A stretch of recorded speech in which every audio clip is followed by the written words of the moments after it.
السلام علیکم ورحمۃ اللہ وبرکاتہ۔ بسم اللہ الرحمن الرحیم، الحمد للہ رب العالمین، والصلاة والسلام علی سید الانبیاء والمرسلین وعلی آلہ وصحبہ اجمعین، اما بعد۔ امید ہے کہ آپ سبھی حضرات بخیر ہوں گے۔ آج خلاف توقع آدھے گھنٹے تاخیر سے یہ سٹریم شروع کر رہے ہیں۔ آئی نو کہ میں نے اس کو 9:30 بجے انڈیا ٹائم کے اعتبار سے اسکیجول کیا تھا، لیکن پھر کسی وجہ سے اچانک اس کو آدھے گھنٹے بڑھانا پڑا، تو اس کے لیے معذرت۔ آپ میں سے کچھ لوگوں نے یقیناً انتظار کیا ہوگا۔ تو آج اپنی گفتگو شروع کرتے ہیں، اور اس گفتگو کے آغاز سے پہلے میں یہ چاہوں گا کہ آپ اس ویڈیو کو شیئر کر دیں، اور جن لوگوں کے جو یوٹیوب پر ہیں وہ لائک بھی کر دیں، تاکہ دوسرے لوگ بھی جو آپ سے جڑے ہوئے ہیں وہ اس ویڈیو کو دیکھ سکیں۔ یوٹیوب کا لنک آپ فیس بک پر اور اسی طریقے سے واٹس ایپ وغیرہ کے اوپر شیئر کر سکتے ہیں، انسٹاگرام پر شیئر کر سکتے ہیں۔ آج کی جو ویڈیو ہے یا آج کی جو لائیو اسٹریم ہے وہ ویسے تو اوریجنلی Q&A ہی ہے۔ انشاءاللہ ہم آخر میں اپنی پریزنٹیشن کے بعد آپ لوگوں کے سوال لیں گے۔ میرے ساتھ اس وقت عاصم افتخار صاحب بھی ہیں، اور انشاءاللہ آپ لوگوں سے گفتگو کی جائے گی۔ لیکن اس ویڈیو کے آغاز میں ایک ریئیکشن بھی دینا ہے، اور تھمبنیل سے یہ بات بالکل واضح ہو چکی ہے کہ ریئیکشن دھورو راٹھی کی ویڈیو کے اوپر اصل میں دینا ہے۔ اور دھورو راٹھی نے ابھی ایک ویڈیو بنائی ہے، reality of Quran and Bible. اس سے پہلے بھی انہوں نے ہندوازم کے اوپر ایک ویڈیو بنائی تھی، اور اس سے یعنی وہ ویڈیوز بناتے رہتے ہیں ریلیجس اور نان ریلیجس ایشوز پر۔ میں ایک چیز کی تعریف کروں گا، اور میں بالکل بغیر کسی لاگ لپیٹ کے without prejudice and without biases بات کرنے کا عادی ہوں۔ اور قابل تعریف بات یہ ہے کہ دھورو راٹھی کی جو نیت ہے، جو مقصد ہے، جو ان کے خود اس جو انٹرو ہے ویڈیو کا اس سے واضح ہے، وہ یہ کہ وہ تمام مذہب کے ماننے والوں کو قریب لانا چاہتے ہیں، ان کی جو سملیرٹیز ہیں ان کو بیان کر کے۔ اور سملیرٹیز کی جب بات آتی ہے تو اسلام، عیسائیت اور یہودیت میں بہت ساری سملیرٹیز مل جاتی ہیں، اور اس کی وجہ یہ ہے کہ ان تینوں ادیان کے، ان تینوں مذاہب کے، ریلیجنز کے کی جو مقدس پرسنالٹیز ہیں وہ آلموسٹ یکساں ہیں، آلموسٹ سیم ہیں۔ حضرت عیسیٰ علیہ السلام کو مسلمان بھی مانتے ہیں، عیسائی بھی مانتے ہیں۔ حضرت موسیٰ علیہ السلام کو مسلمان بھی مانتے ہیں، عیسائی بھی مانتے ہیں، یہودی بھی مانتے ہیں۔ اور اس طرح حضرت ابراہیم علیہ السلام کو بھی تینوں مذہب کے ماننے والے لوگ مانتے ہیں۔ تو یہاں تو سملیرٹیز ڈھونڈنا بہت آسان ہے، لیکن ہندوؤں اور اس کے بعد پھر مسلمانوں کے درمیان سملیرٹیز ڈھونڈنا آسان نہیں ہے۔ اور اس کی وجہ یہ ہے کہ دھورو راٹھی نے خود ہی اپنی ویڈیو کے آغاز میں یہ کہا کہ مونوتھیزم کہتے ہیں ایک خدا کی عبادت کرنا، اور پولیتھیزم کہتے ہیں ملٹیپل گاڈز اینڈ گاڈیسز کی عبادت کرنا۔ تو جو نظریہ ایک خدا کی عبادت کے قائل ہو، اور دوسری طرف ایک نظریہ جو ملٹیپل گاڈز اینڈ گاڈیسز میں بلیو کرتا ہو، تو دونوں میں سملیرٹیز کو ڈھونڈنا مشکل ہے۔ لیکن دھورو راٹھی نے بہرحال اس کی بھی کوشش کی کہ ان دونوں کے درمیان سملیرٹیز کو ڈھونڈا جائے اور امن کا پیغام دیا جائے۔ تو میں اس تعلق سے کہ ان کی جو نیت ہے وہ یہ ہے کہ وہ امن کے پیغام کو عام کرنا چاہتے ہیں، میں ان کی تعریف کروں گا، اور وہ مبارکباد کے مستحق ہیں۔ یعنی یہ چیز ضروری ہے مسلمانوں کی طرف سے یہ پیغام دیا جانا، لیکن ایٹ دا سیم ٹائم وہ کہا جاتا ہے، ایک قول ہے مشہور کہ the devil is in the details۔ تو جب آپ تفصیلات میں جاتے ہیں تب آپ کو پتہ چلتا ہے کہ ہو کیا رہا ہے۔ میں نے ٹویٹ بھی کیا تھا اور دھورو راٹھی کو ٹیگ بھی کیا تھا، اور میں نے اپنی اس موقف کا اظہار کر دیا تھا کہ اگرچہ آپ نے اپنی ویڈیو میں ایک اچھی کوشش کی ہے، اور خصوصاً جو ویڈیو کا آغاز ہوتا ہے حضرت ابراہیم اور سارہ، حضرت ابراہیم علیہ السلام اور حضرت سارہ اور حضرت لوط علیہ السلام کی سٹوری سے، اور پھر وہ اسی چیز کو بیان کرتے ہیں کہ ہندو میتھولوجی میں رام، سیتا اور لکشمن اور اسی طریقے سے راون، یہ سارے کے سارے قصے ایک دوسرے سے ملتے ہیں۔ تو یہ جو آغاز انہوں نے کیا زبردست فل ان دا بلینکس، وہ بہت شاندار تھا، no doubt, and it was quite impressive.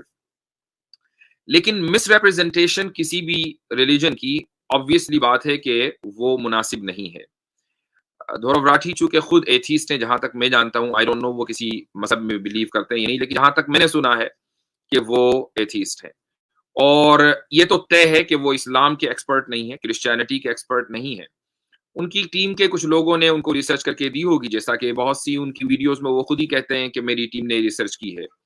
تو اس بات کا امکان ہے کہ جب نان ایکسپرٹ سے آپ ریسرچ کرائیں گے, اور وہ بھی ریلیجن جیسے حساس مسئلے کے اوپر, تو غلطیاں ہونا, مس ریپرزنٹیشن ہونا بہت کامن بات ہے. اب یہ ہم مسلمانوں کی ذمہ داری ہے کہ اگر کوئی مس ریپرزنٹیشن ہوئی ہے تو ہم اس کی وضاحت کریں. اور اگر دھورو راٹھی کوئی عام آدمی ہوتے, عام یوٹیوبر ہوتے, تو دن رات اس طرح کی ویڈیوز آتی ہیں, پھر ہمارا تو کوئی کام رہ نہیں گیا. لیکن چونکہ ان کے جو فالوورز ہیں وہ ملینز میں ہیں, اور اس ویڈیو کو بھی کل سے اب تک 2 دن میں غالباً 3 ملین سے زیادہ لوگ دیکھ چکے ہیں, تو ریچ زیادہ ہے. جب ریچ زیادہ ہوگی تو جو مس کمیونیکیشن یا مس ریپرزنٹیشن یا مس انڈرسٹینڈنگ ہے وہ بھی زیادہ پھیلے گی. اس لیے ضروری ہے کہ مسلمانوں کی طرف سے اس مس ریپرزنٹیشن کو کا جواب دیا جائے یا اس کی وضاحت کی جائے. مجھے معلوم ہے کہ ہمارے احباب میں اور بھی لوگوں نے اس تعلق سے کامیاب کوشش کی ہے. زید پٹیل صاحب کی کل اسٹریم ہوئی ہے, اسی طریقے سے ہمارے عاصم افتخار صاحب نے بھی ایک ویڈیو اپلوڈ کی ہے. میں چاہوں گا کہ آپ حضرات ان دونوں حضرات کے چینل کے اوپر جا کر بھی ان کی ویڈیوز کو دیکھیں. لیکن آج جو گفتگو ہو رہی ہے, آئی ڈونٹ نو, میں نے عاصم بھائی کی ویڈیو ابھی تک نہیں دیکھی ہے, میں نے زید پٹیل صاحب کی ویڈیو نہیں دیکھی ہے. ہو سکتا ہے کہ میری جو گفتگو ہونے والی ہے اس میں اور زید پٹیل صاحب اور عاصم بھائی ان دونوں کی ویڈیوز میں کچھ چیزیں مشترک ہوں, تو نو پرابلم, آپ کو جہاں سے بھی جو چیز بھی ملے وہ آپ لیں, اگر ایز لانگ ایز وہ قرآن اور سنت کے مطابق ہو.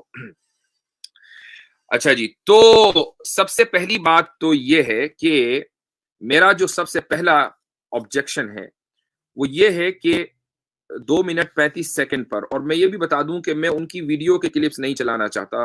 ہو سکتا ہے کہ ان کی طرف سے غیر ضروری طور پر اسٹرائک آ جائے, تو ہم خیر اپنے چینل کو نقصان میں کیوں ڈالیں. تو میں صرف آپ کو ٹائم بتا دوں گا کہ انہوں نے اپنی ویڈیو میں کس جگہ کیا بات کہی ہے, تاکہ اگر آپ کو ویریفائی کرنا ہو آپ ویریفائی کر سکیں. آئی نو آپ میں سے بہت سے لوگوں نے وہ ویڈیو دیکھ لی ہوگی. تو 2 منٹ 35 سیکنڈ پر دھورو راٹھی یہ کہتے ہیں کہ اسلام, عیسائیت اور یہودیت کو ابراہمک ریلیجن کی کیٹیگری میں ڈالا جاتا ہے. تو یہ جو چیز ہے یہی سب سے بنیادی غلطی ہے کہ ایک نئی اصطلاح ایجاد کر لی گئی کہ جس کو کہا جاتا ہے ابراہمک ریلیجن, اور ابراہمک ریلیجنز میں 3 ریلیجنز کو رکھ دیتے ہیں, اسلام, عیسائیت اور یہودیت, اور اس سے یہ پیغام دیا جاتا ہے کہ یہ تینوں ریلیجن جو ہیں وہ مونوتھیسٹک ہیں, توحید پرست اور توحید پسند ہیں, اور ان میں بہت زیادہ چیزیں مشترک ہیں, لہٰذا یہ سب کے سبھی برحق ہیں. بہت سے مسلمانوں کے اندر بھی اس وقت یہ تحریک چل رہی ہے, اور اس کی وضاحت بہت ضروری ہے کہ ابراہمک ریلیجن جیسی کوئی ٹرمینالوجی اسلام میں کم سے کم موجود نہیں ہے. جب ہم مسلمانوں کی بات کرتے ہیں تو اس چیز کی وضاحت ضروری ہو جاتی ہے. میں ایک اسکرین شیئر کر رہا ہوں آپ کے ساتھ, یہ دیکھیے قرآن کریم کیا کہتا ہے. قرآن کریم اس تعلق سے بہت واضح ہے. وہ یہ کہتا ہے سورہ آل عمران آیہ نمبر 67 میں کہ ما کان ابراہیم یہودیا ولا نصرانیا ولکن کان حنیفا مسلما وما کان من المشرکین.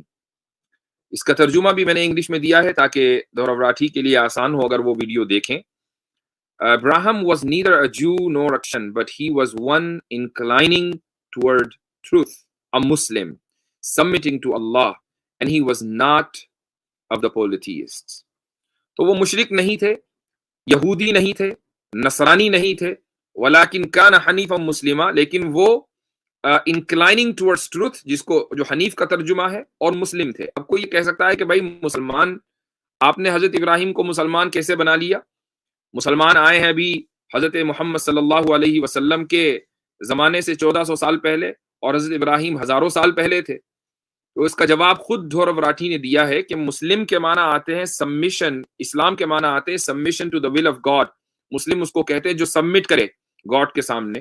تو کیا کوئی بھی مذہب یہ کہہ سکتا ہے جو حضرت ابراہیم میں کو مانتا ہو کہ نہیں حضرت ابراہیم نے اپنے خدا کے سامنے سبمیشن نہیں کیا تھا؟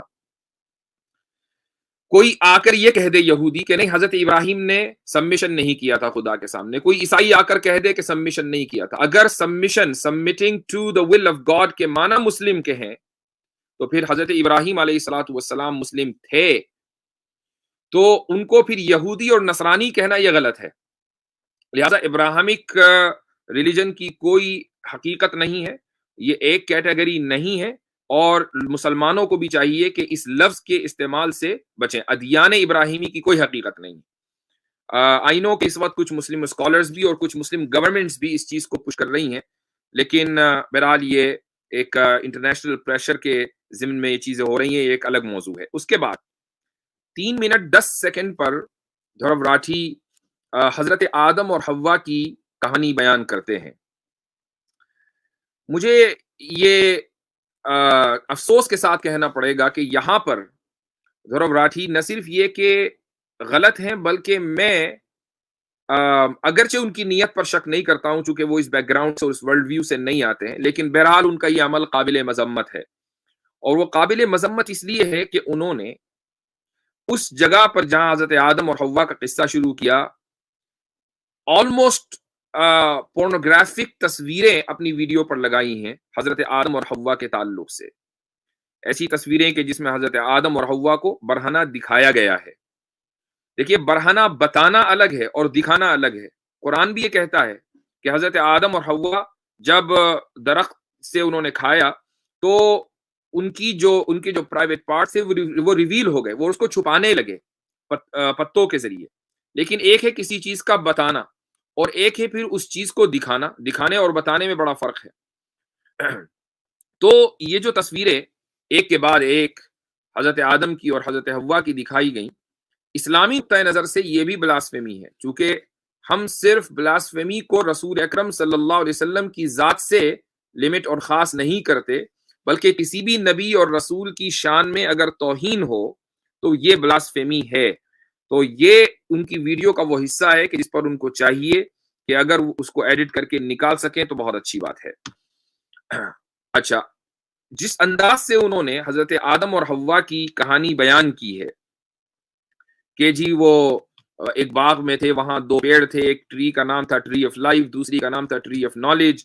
بھگوان نے سوچا حضرت آدم کو بنانے کے بعد کہ یہ آدمی اکیلا ہے، بہت تنہا محسوس کرے گا، لہٰذا کوئی نہ کوئی اس کے ساتھ ہونا چاہیے، لہٰذا جانور بنا دیے۔ پھر سوچا کہ بھئی یہ تو جانور پرفیکٹ سوٹیبل نہیں ہے، لہٰذا جب وہ سو گئے تو ان کی پسلی سے حضرت حوا کو بنایا۔ اس پوری کہانی سے یہ ایسا لگتا ہے کہ دھرو راٹھی یہ کہنا چاہ رہے ہیں کہ اللہ تعالیٰ کی کوئی پلاننگ نہیں تھی، ہیپ ہیزرڈلی کوئی چیز ہو رہی تھی کہ پہلے آدم کو کریٹ کر دیا، اس کے بعد سوچا کہ یار یہ تو بہت اکیلا ہے، لہٰذا چلو اس کے ساتھ جانور پیدا کرتے ہیں، اب جانور تو سوٹیبل نہیں ہے، چلو ان کے ساتھ حوا کو پیدا کر دیتے ہیں۔ یعنی کوئی پلاننگ یعنی اللہ سبحانہ و تعالیٰ نے بغیر کسی پلاننگ کے، بغیر کسی نظام کے، بغیر کسی تقدیر کے اس پوری کائنات کو شروع کر دیا، چلا دیا۔ اور یہی ایک بنیادی غلطی ہے۔ یہودی اور عیسائی اس کو مانیں تو مانیں، لیکن اسلام اس چیز کو قطعاً تسلیم نہیں کرتا۔ اس تعلق سے اسلام اس نظریے کو مسترد کرتا ہے۔ اللہ تعالیٰ کی ایک صفت جو ہے وہ قضاء اور قدر بھی ہے کہ اللہ سبحانہ و تعالیٰ نے ہر چیز کو نہایت نظام اور پہلے سے پلاننگ کے ساتھ پیدا کیا ہے، کہ کوئی بھی واقعہ اس دنیا میں ہوتا ہے تو وہ اللہ تعالیٰ کی پلاننگ اور اس کے علم اور اس کی تقدیر کے مطابق ہوتا ہے۔ حضرت آدم علیہ السلام اگر اس باغ سے نکلے تو یہ بھی اللہ کی پلاننگ کا حصہ اور اس کی علم کے مطابق تھا، اور اسی طریقے سے حضرت حوا علیہ السلام کو کی تخلیق ہوئی تو یہ بھی اللہ عز و جل کی پلاننگ کے مطابق تھا۔ یہ ساری چیزیں اللہ کی پلاننگ کے مطابق تھیں، ہیپ ہیزرڈلی کچھ نہیں ہوا۔ قرآن کریم جو حضرت آدم اور حوا کا قصہ بیان کرتا ہے وہ میں آپ کے سامنے پیش کر دیتا ہوں، اور 2 آیتوں کے ذریعے۔ آیتیں اور حدیثیں بہت ہیں لیکن اس تفصیل میں جائے بغیر سمپلی یہ سورہ اعراف کی آیت نمبر 19 سے 25 ہے۔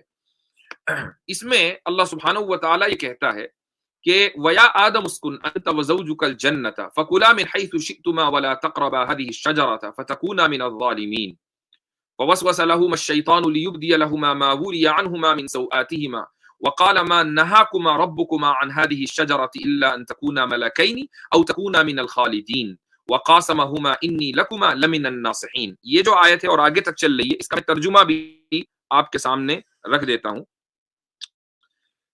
تو اس میں اللہ یہ کہتا ہے کہ او آدم، Dwell you and your wife in paradise, and eat from wherever you will, but do not approach this tree, lest you be among the wrongdoers. اس درخت کے قریب نہ جانا.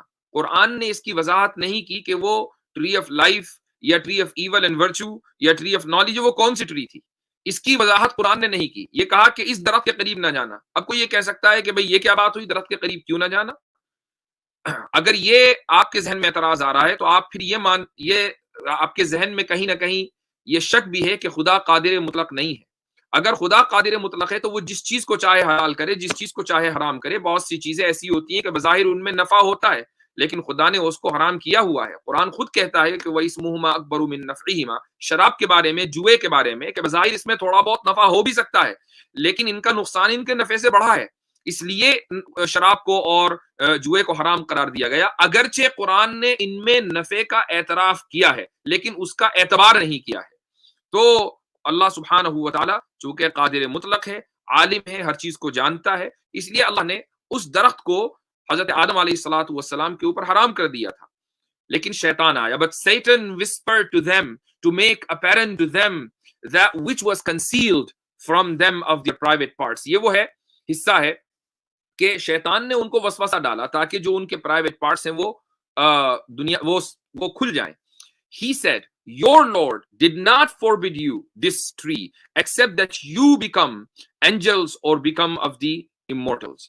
اس نے یہ کہا کہ تمہارے خدا نے اس درخت سے تم کو اس لیے روکا ہے تاکہ تم فرشتے بن جاؤ اور تاکہ تم immortal یعنی تمہیں سمجھ لیں تمہیں ایسی زندگی مل جائے کہ جو کبھی ختم نہ ہو. And he swore, اس نے قسم کھائی خدا کی کہ indeed I am to you from among the sincere advisors, میں تمہارے لیے تمہارا خیر خواہ ہوں. اب آپ یہ دیکھیں کہ حضرت آدم نے یا حضرت حوا نے اگر اس درخت کے قریب یہ دونوں گئے تو اس لیے نہیں گئے کہ ان کے ذہن میں خدا کے خلاف بغاوت کا کوئی خیال آیا, بلکہ جب شیطان نے خدا کے نام پر قسم اٹھائی تو یہ سمجھے کہ ہاں بھئی یہ بات بالکل صحیح ہوگی, چونکہ خدا کے نام کی قسم اٹھا رہا ہے اور خدا کا احترام اتنا ہے کہ خدا کے نام کی کوئی قسم اٹھائے گا تو یقیناً سچ ہی بولے گا, جھوٹ نہیں بولے گا. اس لیے وہ اس ٹریپ میں آ گئے. ان کی یہ غلطی ایک اجتہادی غلطی ہو سکتی ہے, ایک ایرر ہو سکتا ہے, لیکن یہ خدا کے خلاف بغاوت نہیں تھی. یہ چیز ذہن میں رکھنی چاہیے. یہ اسلام کا نیریٹو ہے. عیسائیوں کے یہاں یہ ہے کہ آدم نے خدا کے خلاف بغاوت کی اور اس گناہ کا جو بھگتان ہے وہ پوری نسل آدم بھگت رہی ہے.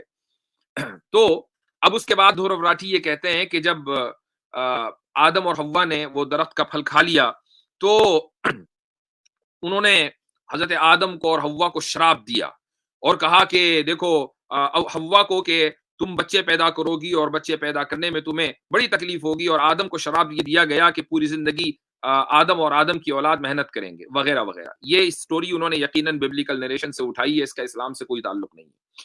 کیا ہوا؟ وہ یہ ہوا کہ اللہ تعالیٰ نے یہ کہا so he made them fall through deception, یعنی جو شیطان تھا اس نے ان کو دھوکہ دیا.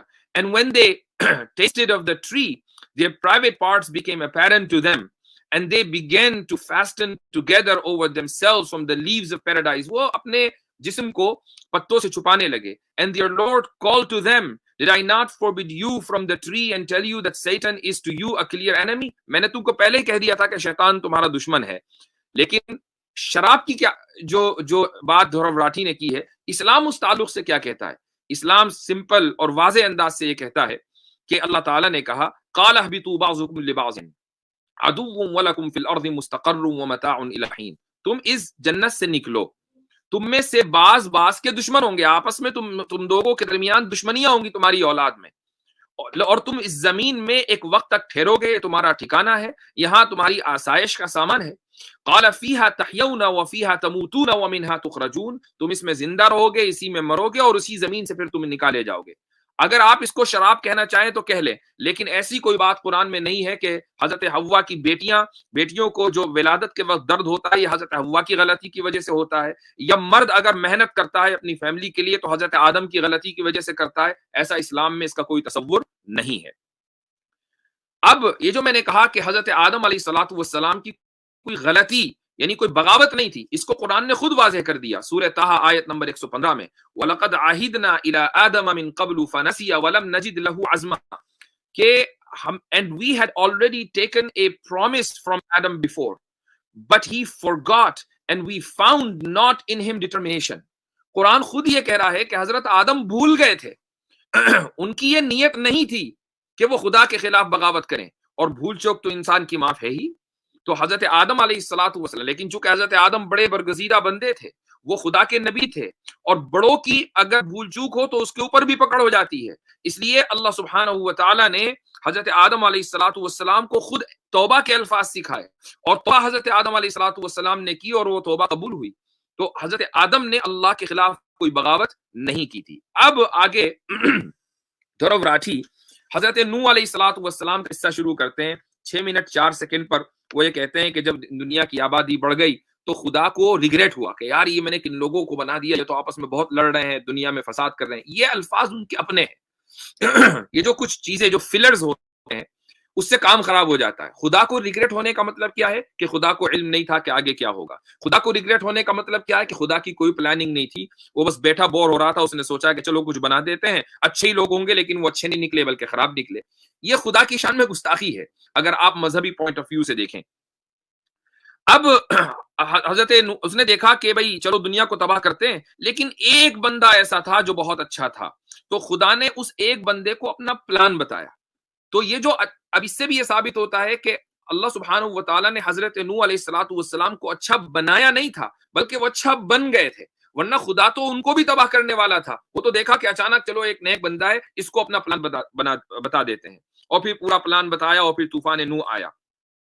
یہ دراصل ایک ایسی چیز ہے کہ جس کی نسبت مذہب کی طرف کرنا, خصوصاً اسلام کی طرف کرنا غلط ہے. حضرت نوح علیہ الصلوۃ والسلام کو نبی بنایا, خدا کی پلاننگ کا حصہ تھا. اس دنیا کے اندر طوفان آیا, یقیناً وہ حضرت نوح کی قوم یا اس دنیا میں جو آباد تھے ان کے اعمال کا نتیجہ تھا, لیکن خدا کے علم کے مطابق تھا. اس کے بعد جو آگے بلنڈر ہے, اور اس کا جواب دراصل عیسائیوں کو دینا چاہیے لیکن میں دے رہا ہوں. وہ بلنڈر یہ ہے کہ انہوں نے دھرو راٹھی نے ایک یہ اسکرین شیئر کی ہے جینیسس چیپٹر 8 ورس 21 کی, اور اس اسکرین کے ساتھ ساتھ انہوں نے یہ کہا کہ جب طوفان آ گیا تو پھر نوح علیہ الصلوۃ والسلام ایک قربانی, ایک آفرنگ کرتے ہیں خدا کے سامنے, اور خدا سے وعدہ لیا جاتا ہے کہ وہ دوبارہ ایسا نہیں کرے گا, دنیا کو تباہ نہیں کرے گا. اور انہوں نے جینیسس کی یہ ورس 21 پیش کیا ہے, جبکہ اس ورس میں ایسی کوئی بات نہیں ہے کہ نوح علیہ الصلوۃ والسلام خدا سے وعدہ لے رہے ہیں. یہ پورا ورس آپ کے سامنے ہے 18 سے 21 تک. میں آپ کو پڑھ کر سنا رہا ہوں. جینیسس کا یہ وہی ورس ہے جس کا ایک حصہ دھرو راٹھی نے اپنے ویڈیو میں دکھایا ہے. So Noah came out together with his sons and his wife and his sons' wives. تو نوح باہر آئے جب طوفان تھم گیا, اپنی بیوی کے ساتھ, بچوں کے ساتھ, بچوں کی بیویوں کے ساتھ. All the animals and all the creatures that move along the ground and all the birds, everything that moves on land came out of the ark, one kind after another. تو جتنے بھی جانور ہیں زمین پر چلنے والے, ایک کے بعد ایک وہ سارے نکل کر باہر آئے. ٹھیک ہے, اب کیا ہوا؟ ورس 20 میں آتا ہے کہ then Noah built an altar to the Lord, and taking some of all the clean animals and clean birds, he sacrificed burnt offerings on it. اس کے بعد نوح علیہ الصلوۃ والسلام نے خدا کی حمد و ثنا کی, قربانی پیش کی, جو حلال جانور تھے ان کی قربانی پیش کی. The Lord smelled the pleasing aroma, خدا نے وہ جو خوشبو ہے اس کو سونگھا, and said in his heart, اور اپنے دل میں یہ بات کہی. اب اس میں کہیں نہیں ہے کہ خدا سے وعدہ لیا گیا, دیکھو ہم قربانی کر رہے, وعدہ کرو کہ آئندہ ایسا نہیں کرو گے, ایسی کوئی بات یہاں نہیں ہے. خدا نے اپنے دل میں یہ سوچا. کیا سوچا؟ Never again will I curse the ground because of human. میں کبھی بھی زمین کو انسان کی وجہ سے تباہ و برباد نہیں کروں گا. Even though every inclination of the human heart is evil from childhood, گو کہ انسان کے دل میں جو خیال ہے وہ ایول کی طرف زیادہ چلتا ہے. And never again will I destroy all living creatures as I have done. میں کبھی بھی جتنی بھی مخلوقات ہیں ان کو تباہ نہیں کروں گا جیسا کہ میں نے کیا. تو ایسا کوئی وعدہ خدا سے نہیں لیا گیا تھا. ہاں, قربانی کے بعد خدا نے اپنے سے اپنے دل میں یہ بات سوچی. تو یہ مس ریپرزنٹیشن نہ صرف یہ کہ اسلام کی ہوئی بلکہ عیسائیت کی بھی ہوئی. تو اب عیسائیوں کو اور یہودیوں کی ذمہ داری ہے اگر عیسائیوں نے ان کی ویڈیو دیکھی ہے تو ان کی ذمہ داری ہے کہ اس چیز کو کلیئر کریں. آگے جو بلنڈر کے بعد ایک اور بلنڈر ہوا ہے وہ یہ ہے، بلکہ میں اس سے پہلے ایک چیز اور کہنا چاہتا ہوں، وہ یہ کہ 9 منٹ کے اوپر دھرو راٹھی یہ بتاتے ہیں کہ حضرت نوح علیہ الصلوۃ والسلام کے زمانے میں جو طوفان آیا، اسی طرح ایک گریٹ فلڈنگ کا قصہ دوسری تہذیبوں میں بھی ملتا ہے. میسوپوٹیمیا میں ملتا ہے، ہندوازم میں ملتا ہے، گریک میتھولوجی میں ملتا ہے، اسلام میں تو ہے ہی، یہودیت میں ملتا ہے، عیسائیت میں ملتا ہے. تو جتنی بھی تہذیبیں سب جگہ قصہ ملتا ہے. اگر یہ بات ہے تو پھر اس قصے کے ہونے میں شک کرنے کی کوئی گنجائش نہیں رہ گئی. ساری دنیا اگر اس قصے کے اوپر متفق ہے، زیادہ سے زیادہ آپ یہ کہہ سکتے ہیں کہ کیریکٹرز بدل گئے ہیں. مثلا یعنی ہندو میتھولوجی میں نام کچھ اور ہیں، گریک میتھولوجی میں نام کچھ اور ہیں، میسوپوٹیمیا میں نام کچھ اور ہیں، اسلام میں اور عیسائیت اور یہودیت میں تو نام میں بھی کوئی فرق نہیں ہے. نوح اور نوح وہی چیز ہے. ہندو میں منو ہے، منو اور نوح کے اندر بڑی سملیرٹیز ہیں نام کے اندر، یعنی نام کے پروناؤنسیشن میں. دا پوائنٹ از کہ اگر یہ بات ہے کہ ساری دنیا کی تہذیبیں قصے کو بیان کر رہی ہیں تو اس قصے کے نہ ہونے میں شک کرنے کا کیا مطلب ہے؟ زیادہ سے زیادہ آپ اس کی ڈیٹیلز میں شک کر سکتے ہیں، لیکن وہ قصہ ہوا ہے اگر ساری دنیا اس کے اوپر متفق ہے اور اس کے باقاعدہ یعنی پرانے جو ڈاکیومنٹس ہیں، ایسا نہیں کہ آج کے دور میں وہ چلی ہیں، بلکہ پرانے جو ڈاکیومنٹس ہیں ان میں لکھا ہے. تو آگے چلتے ہیں. آگے جو سب سے بڑا بلنڈر اس ویڈیو کا ہے وہ یہ ہے کہ اسلام میں مورتی پوجا کی برائی اس لیے ہے کہ حضرت ابراہیم علیہ الصلوۃ والسلام کی ایک کہانی انہوں نے ذکر کی کہ اس کہانی میں ہمیں یہ پتا چلتا ہے کہ حضرت ابراہیم نے مورتیاں توڑ دی تھیں، تو اسی لیے اسلام اور یہودیت میں مورتی پوجا نہیں کی جاتی. ایگزیکٹ ورڈ ہیں جو 11 منٹ 45 سیکنڈ پر انہوں نے کہے ہیں. اور اس کے بعد آگے وہ کہتے ہیں کہ کچھ مسلم کنزرویٹو یہ کہتے ہیں کہ ہندو مورتی پوجا کرتے ہیں لہٰذا وہ کافر ہیں. تو سب سے پہلے میں یہ بتا دوں کہ مورتی پوجا اگر اسلام میں، اور اسلام حضرت آدم سے ہے، چونکہ حضرت آدم بھی خدا کے ایسے بندے تھے کہ جنہوں نے خدا کی مرضی کے سامنے سبمیشن کیا ہے، تو اسلام میں مورتی پوجا اس لیے نہیں ہے کہ حضرت آدم علیہ الصلوۃ والسلام نے مورتی توڑی تھی چنانچہ چلو بھائی ان کو مورتی اچھی نہیں لگ رہی ہے لہٰذا مورتی پوجا بین کر دیتے ہیں. ایسا نہیں ہے، بلکہ مورتی پوجا آبجیکٹیولی ان اٹ سیلف بری ہے، اس لیے اسلام میں اس چیز کی اجازت نہیں ہے. اور حضرت ابراہیم علیہ الصلوۃ والسلام نے بھی مورتیاں اسی لیے توڑی چونکہ وہ مسلمان تھے، اور اسلام میں اس کی اجازت نہیں ہے. سورہ حج آیت نمبر 30 میں اللہ تعالیٰ یہ فرماتا ہے کہ ذالک ومن یعظم حرمات اللہ فهو خیر له عند ربه واحلت لكم الانعام الا ما يتلى عليكم، اور آگے ہے فاجتنبوا الرجس من الاوثان واجتنبوا قول الزور. اس آیت کا ترجمہ آگے پوری آیت کا ترجمہ کرنے کے بجائے آخر کے جو الفاظ ہیں so avoid the uncleanliness of idols and avoid false statement. تو آئیڈلز کو انکلین بتایا جا رہا ہے، نجس بتایا جا رہا ہے، ناپاک بتایا جا رہا ہے. وہ پھر آئیڈلز کسی بھی زمانے میں ہو، تو جو چیز ناپاک ہے اس کے قریب جانا اسلام میں حرام ہے، اس کی عبادت کرنا اسلام میں حرام ہے. اس کا تعلق حضرت ابراہیم علیہ الصلوۃ والسلام سے نہیں ہے کہ حضرت ابراہیم نے کیا اس لیے مسلمان کر رہے ہیں. حضرت ابراہیم سے پہلے بھی حضرت نوح علیہ الصلوۃ والسلام بھی مورتی پوجا کے خلاف تھے، حضرت آدم بھی مورتی پوجا کے خلاف تھے، چونکہ اسلام میں مورتی پوجا کی کوئی گنجائش نہیں ہے. اب جو پرابلم ہے وہ یہ ہے کہ جب دھرو راٹھی پر مسلمانوں نے اعتراض کیا ان کے کامنٹس میں جا کر، تو انہوں نے ایک کامنٹ اپنی ویڈیو کے نیچے کیا، یہ پنڈ کامنٹ ہے جو آپ ان کی ویڈیو میں دیکھ سکتے ہیں.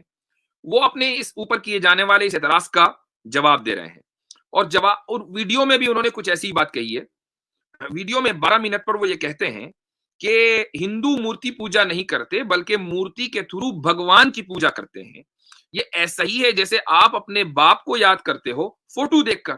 اس کا مطلب یہ نہیں ہے کہ آپ فوٹو ہی کو یاد کرنے لگ جاؤ. فوٹو دیکھ کر آپ اپنے باپ کو یاد کرتے ہو تو یہ فوٹو جو ہے وہ ایک مادھیم ہے. پچھلے چند دنوں پہلے انہوں نے ایک صاحب کا انٹرویو کیا جو ہندو آچاریہ تھے، پرشانت ان کا نام ہے. انہوں نے بھی یہ بات کہی کہ مورتی امورت تک جانے کا ایک اچھا سادھن رہی ہے، مورتی صرف ایک ذریعہ ہے. یہ جو ایک طرح کا ہندوؤں میں ایک مسکنسپشن ہے، اس کو کلیئر کرنا بہت ضروری ہے. یہ جو کہا نا آپ اپنے باپ کی تصویر دیکھ کر باپ کو یاد کرتے ہیں، ہم مورتی دیکھ کر خدا کو یاد کرتے ہیں. میں ایک سوال کرتا ہوں، اگر ایک آدمی اپنے باپ کی تصویر کی جگہ گدھے کی تصویر دیکھ کر باپ کو یاد کرے تو کیا یہ باپ کی توہین نہیں ہے؟ یقیناً باپ کی توہین ہے، کیونکہ باپ کی جو تصویر ہے جیسی تصویر ہے اسی کو تو دیکھنا چاہیے نا. آپ نے باپ کو دیکھا اور آپ نے اس کی تصویر بنا دی. آپ نے باپ کو دیکھا, آپ نے فون سے اس کا فوٹو لے لیا, باپ کے مرنے کے بعد آپ اس کو فوٹو کو دیکھ کر باپ کو یاد کرتے ہیں, سمجھ میں آتا ہے کیونکہ تصویر اسی کی ہے. لیکن اگر آپ گدھے کی تصویر دیکھ کر باپ کو یاد کرنے لگے تو آپ خود توہین محسوس کریں گے کہ آپ اپنے باپ کی توہین کر رہے ہیں. جس کی کوئی تصویر نہیں ہو سکتی اس کی تصویر بنانا اس کی توہین نہیں تو اور کیا ہے. ایک اور مثال لے لیجئے, جگہ جگہ جو سرکاری دفاتر ہیں مثلا وہاں پر مودی جی کی تصویر لگی ہوئی ہے چونکہ ملک کے پرائم منسٹر ہیں. آپ ان کی تصویر ہٹا کر راہل گاندھی کی تصویر لگا دیں تو کیا یہ حکومت کی خلاف ورزی اور مودی کی شان میں گستاخی نہیں ہوگی؟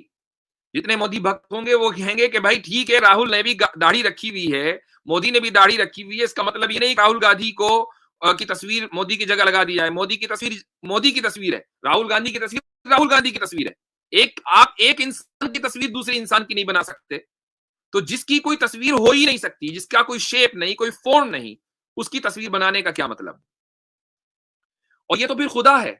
بہت سی چیزیں اور تصورات ایسے ہیں کہ جن کی آپ صبح قیامت تک تصویر نہیں بنا سکتے. کوئی آدمی بزدلی اور بہادری کی تصویر بنا کر دکھائے, ہاں بزدل اور بہادر کی تصویر بنا سکتے ہیں آپ, چونکہ بزدل انسان ہوتا ہے, بہادر انسان ہوتا ہے. لیکن بزدلی اور بہادری ایک کانسیپٹ ہے, آپ اس کانسیپٹ کی تصویر بنا دیں اور ایسی تصویر بنا دیں کہ ساری دنیا اس کو تسلیم کر لے کہ ہاں یہی بزدلی کی تصویر ہے, ہاں یہی بہادری کی تصویر ہے. تو جو چیزیں انسان سے متعلق ہیں, جو اس کی صفات اور اس کی خصوصیات, ہم اگر اس کی تصویر نہیں بنا سکتے تو خدا کے جس نے کبھی اپنی تصویر دنیا کو نہیں دکھائی, خدا کے جس کی کوئی تصویر نہیں ہے, جس کا کوئی شیپ نہیں ہے, جس کا فارم نہیں ہے, اس کی تصویر انسان اگر بنائے تو کیا یہ خدا کی شان میں گستاخی نہیں ہوگی؟ اچھا, اب دھورو راٹھی اپنی اس بات کو جسٹیفائی کرنے کے لیے ساتھ میں یہ بھی کہتے ہیں, دیکھیے ان کے کامنٹ میں, some Muslims saying that how can there be idol of God when he has no body. کچھ مسلمان یہ کہہ رہے ہیں کہ خدا کی تصویر کیسے ہو سکتی ہے, اس کا مجسمہ کیسے ہو سکتا ہے جبکہ خدا کا کوئی جسم نہیں ہے. well حدیث البخاری and Muslim quote Prophet Muhammad sallallahu alaihi wasallam is saying, if any one of you fighting with his brother he should avoid his face, for indeed Allah created Adam in his image. ایک تو حوالہ انہوں نے یہ دیا. دوسرا حوالہ یہ دیا قرآن 38:75, God Allah says, O Iblis, what prevented you from prostrating yourself before him, meaning Adam, whom I created with my two hands? Did you become too proud or have you always been arrogant? یہاں انہوں نے ایک حدیث اور ایک آیت کا حوالہ دیا ہے. سب سے پہلے آیت کو لے لیتے ہیں. آیت میں کہ I created Adam with my two hands, اس سے وہ یہ ثابت کرنا چاہ رہے ہیں کہ خدا کے ہاتھ ہیں. جب ہاتھ ہیں تو پھر باڈی ہے. تو یہ جو آیت ہے اس کے تعلق سے اس کی وضاحت کرنا ضروری ہے. یہ آپ کے سامنے جو اسکرین شاٹ ہے اس وقت, یہ تفسیر قرطبی کا ہے اور بڑی کلاسیکل تفسیر ہے. اس میں اس آیت کے معنی بیان کیے گئے ہیں, لیکن جو چیز اہم ہے وہ میں آپ کو آخر میں بتاؤں گا. تو امام قرطبی یہ کہتے ہیں کہ اللہ سبحانہ وتعالی, یہاں سے دیکھ سکتے ہیں, فخاطب الناس بما يعرفونه في تعاملهم. اللہ تعالیٰ لوگوں سے اس انداز میں بات کرتا ہے جس انداز کو وہ جانتے اور سمجھتے ہیں. اب مثلا آپ اگر C+ لینگویج میں لوگوں سے بات کرنے لگیں, یا مثلا پائتھن لینگویج میں آپ لوگوں سے بات کرنے لگیں, جس کو صرف IT اسپیشلسٹ سمجھتے ہیں, میں نہیں سمجھتا, ایک عام آدمی نہیں سمجھتا, تو ہمیں تو کچھ بھی پلے نہیں پڑے گا کہ کیا بات ہو رہی ہے. لیکن اگر ہم سے بات ہمارے انداز میں ہو, پھر لینگویج کوئی بھی ہو, ہم ترجمہ کر کے بھی سمجھ سکتے ہیں, تبھی تو بات سمجھ میں آئے گی. آگے کہتے ہیں امام قرطبی, فَإِنَّ الرَّئِيسَ مِنَ الْمَخْلُوقِينَ لَا يُبَاشِرُ شَيْئًا بِيَدِهِ إِلَّا عَلَى سَبِيلِ الْإِعْظَامِ وَالتَّكَرُّمِ. کہ جو سب سے بڑا انسان ہوتا ہے, جو سب سے بڑی مخلوق ہے, مخلوق کی بات ہو رہی ہے, اگر وہ کوئی کام اپنے ہاتھ سے کرے تو اس کے ہاتھ اپنے ہاتھ سے کرنے کا مطلب یہ کہ اس نے اس چیز کو اہمیت دی, عزت دی. مثلا آپ یہ کہیں بادشاہ سلامت نے اپنے ہاتھ سے کھانا کھلایا, تو ہاتھ سے کھانا کھلانے کا کیا مطلب ہے کہ سامنے والے کو اتنی عزت دی اور اس کا اتنا احترام کیا کہ اپنے ہاتھ سے کھانا کھلایا. اس میں احترام اور عزت کا پہلو شامل ہے. تو اسی معنی میں ید یعنی ہاتھ کا لفظ قرآن کریم میں آیا ہے. فذکر الید ہنا بمعنی ھذا, کہ آدم علیہ الصلوۃ والسلام کو چونکہ اشرف المخلوقات کا جد امجد بنایا ہے, انسان کو اشرف المخلوقات بنایا, اس لیے لفظ ید کا ذکر قرآن کریم میں ہے کہ آدم علیہ الصلوۃ والسلام کو میں نے اپنے ہاتھ سے بنایا. یعنی اتنے احترام اور ان کو دیا اور اتنی عزت دی, اور تم ان کے سامنے نہیں جھک رہے ہو. یہ آیت کا مطلب ہے. آگے مجاہد کہتے ہیں، مجاہد بہت مشہور مفسر و تابعی ہیں، وہ یہ کہتے ہیں الید ہا ہنا بمعنی التأکد والصلہ، کہ ید کا یعنی ہاتھ کے جو معنی اس آیت میں ہے وہ ایمفسائز کے لیے ہے. اس کے معنی یہ ہے کہ میں نے ہی بنایا، لما خلقت انا، میں نے ہی آدم علیہ الصلوۃ والسلام کو بنایا، کسی اور نے نہیں بنایا. جب میں نے ہی بنایا تو اے شیطان تیری ہمت کیسے ہوئی کہ تو ایروگینس اور تکبر اختیار کرے. آگے اگلی لائن میں لکھا ہوا ہے وقیل التشبیہ فی الید فی خلق اللہ تعالی دلیل علی انہ لیس بمعنى النعمة والقوة والقدرة وانما هما صفتان من صفات ذاته تعالی. یہ ایک اور اپروچ ہے جو اہل سنت والجماعت میں ہے، وہ یہ کہ ید کے معنی یہاں پر نعمت یا قدرت کے نہیں ہے، بلکہ ید ایک صفت ہے خدا کی، ایک کوالٹی ہے، اور وہ کوالٹی کیسی ہے، اس کی حقیقت کیا ہے، یہ دنیا کو نہیں معلوم. ایک اور اوپینین وقیل اراد بالید القدرہ، ید سے مراد یہاں پر قدرت ہے، یعنی خدا یہ کہہ رہا ہے میں نے اپنی قدرت سے بنایا. کہا جاتا ہے عربی زبان میں یہ کہاوت ہے ما لی بہذا الامر یدن، مجھے اس کام کے کرنے پر کوئی قدرت نہیں ہے. یدن کا لفظ، ہاتھ کا لفظ عربی کہاوت میں استعمال ہوا. ایک اور شعر کا ایک ٹکڑا ہے جو امام قرطبی پیش کر رہے ہیں، وہ کہہ رہے ہیں وما لی بالحمل الثقیل یدانی، اس بوجھ کو اٹھانے کے میرے پاس ہاتھ نہیں ہے. ایک آدمی جس کے ہاتھ ہیں وہ یہ کہہ رہا ہے کہ میرے پاس ہاتھ نہیں ہے، یعنی میرے پاس اس بوجھ کو اٹھانے کی قدرت نہیں ہے. شاعر یہ کہتا ہے کہ تحملت، آخری لائن، تحملت من عفراء ما لیس لی بھی ولا للجبال الراسیات یدانی، کہ میں نے عفرا اپنی محبوبہ کے تعلق سے کہہ رہا ہے کہ میں نے عفرا کے لیے ایسے ایسے بوجھ برداشت کیے کہ جو میری قدرت بلکہ پہاڑوں کی قدرت کے باہر تھے. وما للجبال الراسیات یدانی، یدان کا لفظ یعنی ہاتھوں کا لفظ پہاڑوں کے لیے استعمال ہوا، تو یہ عربی زبان میں کامن ہے. اسی اعتبار سے قرآن کریم کے اندر بھی ید کا لفظ اللہ سبحانہ و تعالیٰ کے لیے استعمال ہوا ہے. اسی طریقے سے سورت کا لفظ صفت کے لیے استعمال ہوتا ہے، کہ اللہ سبحانہ و تعالیٰ حدیث میں آیا کہ آدم کو اللہ نے اپنی صورت پر پیدا کیا، یعنی اللہ نے اپنی صفت کے اوپر پیدا کیا. جو صفات ہمارے اندر نوبل صفات ہیں وہ کہاں سے آئیں؟ وہ خدا کے پاس سے آئیں. تو اس سے ہرگز یہ ثابت نہیں ہوتا کہ خدا کی باڈی ہے. اور یہ جو میں نے آپ کو قرطبی کی بات بتائی، اور میں نے کہا آخر میں ایک بات بتانے والا ہوں اہم، وہ یہ ہے کہ آپ دیکھیں اتنے سارے 3-4 اقوال میں نے ذکر کیے، لیکن ان میں سے کوئی ایک بھی ایسا نہیں ہے جو یہ کہہ رہا ہو کہ ہاں جی خدا کی باڈی ہے. تو مسلمان اس بات پر متفق ہیں، علماء اس بات پر متفق ہیں، جو حدیث کو آپ سے زیادہ سمجھتے ہیں، جو قرآن کو آپ سے زیادہ سمجھتے ہیں، کہ خدا کی باڈی اور جسم نہیں ہو سکتا، چونکہ خدا خود ہی اس چیز کا اعلان کر رہا ہے. کیا اعلان کر رہا ہے؟ کہ لیس کمثلہ شیء، اس جیسی کوئی چیز ہے ہی نہیں. تو آپ جیسے ہی باڈی کا کوئی بھی تصور کریں گے تو اس کا مطلب یہ کہ آپ نے خدا کو مخلوق جیسا سمجھ لیا، جبکہ خدا مخلوق جیسا نہیں ہے. تو جب خدا خود ہی کہہ رہا ہے کہ اس کی کوئی مورت نہیں، اس کی کوئی تصویر نہیں، اس جیسا کچھ نہیں، اور آپ اس بات پر تلے ہوئے ہیں کہ نہیں خدا کے ہاتھ بھی ہے، اس کا جسم بھی ہے، اس کی صورت بھی ہے، اس کی مورت بھی ہے، یہ چیز تو پھر اسلام کے خلاف ہے. اسی کو مس ریپرزنٹیشن کہا جاتا ہے. اب آخر میں وہ یہ کہتے ہیں سورہ ان کا کہنا یہ ہے کہ بھائی ہندوؤں کو کافر نہیں کہنا چاہیے، اور کنزرویٹو مسلمان ہندوؤں کو کافر کہتے ہیں، لبرل مسلمان جو ہیں وہ ہندوؤں کو کافر نہیں کہتے. اور پھر انہوں نے وحید الدین خان صاحب کی بھی آخر میں تعریف کی، اور میں وحید الدین خان صاحب کی ہی تفسیر سے ایک پیسج آپ کو سنانا چاہتا ہوں کہ جس سے آپ کو پتا چلے گا. یہ دراصل سورہ بقرہ کی آیت نمبر 62 کی تفسیر ہے جو وحید الدین خان صاحب کی تذکیر القرآن میں موجود ہے. اس آیت کا حوالہ دھرو راٹھی نے دیا ہے اور کہا ہے کہ اسلام کے آغاز میں یہود، نصارہ اور سابین کو مؤمنین مانا گیا ہے، مسلمان مانا گیا ہے.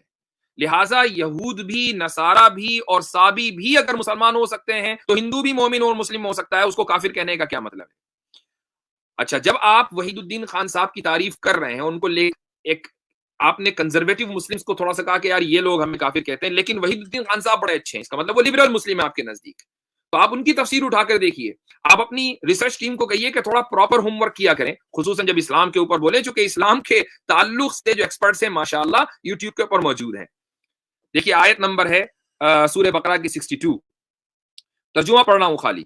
یوں ہے کہ جو لوگ ایمان لائے اور جو لوگ یہودی ہوئے اور نصارہ اور سابی، ان میں سے جو شخص ایمان لایا اللہ پر اور آخرت کے دن پر اور اس نے نیک کام کیا، تو اس کے لیے اس کے رب کے پاس اجر ہے، اور ان کے لیے نہ کوئی ڈر ہے اور نہ وہ غمگین ہوں گے. تو ایسا نہیں ہے کہ نصارہ، سابی اور یہودیوں کو